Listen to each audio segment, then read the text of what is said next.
অনেক দিন পর সকালবেলা লাল আটার রুটি বানাইলাম। এইবার দিয়ে দ্বিতীয়বার আর কি লাল আটার রুটি বানাইলাম।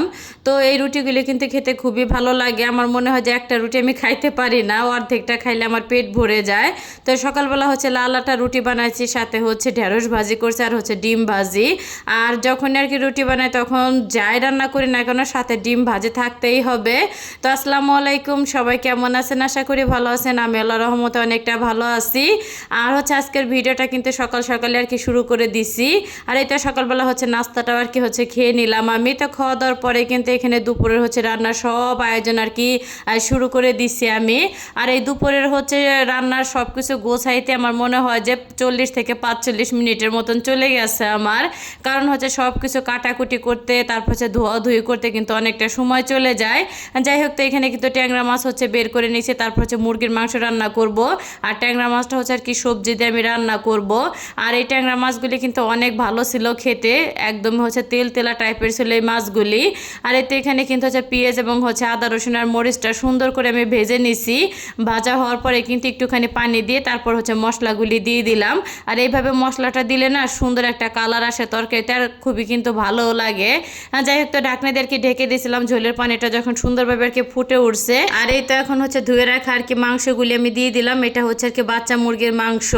এই মাংসটা আমার বুড়িটা খেতে মাসাল্লা দিলে অনেক অনেক পছন্দ করে। আগে তো মাংসটা খাইতেই পারতো না, চিবিয়ে মাংসটা আর কি ফেলে দিত।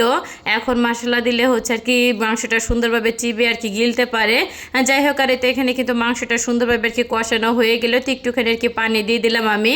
তো পানিটা দেওয়া হয়ে গেলে কিন্তু আর কি নেড়ে চেড়ে এখন আবারও ঢাকনা দিয়ে ঢেকে তো পানিটা শুকানো পর্যন্ত আর কি আমি রান্না করে নেব। আর এর মাঝে আর কি আমার ছেলেকে দিয়ে কয়েকবার আর কি মাংস তরকারিটা একটুখানি আর কি নাড়াচাড়া দিয়ে আইছি। দেখা যাচ্ছে একদম দেওয়ালটা আর কি ঝোল দিয়ে মাখায় ফেলছে। আর এদিকে আমি আর কি রান্নাটা চুলায় রেখে তো ফোনে একটু কথা বলতে আর কি যাওয়া হয়েছিল। তো এসে দেখি যে মাছের একদম আর কি কালা ভুনা হয়ে গেছে।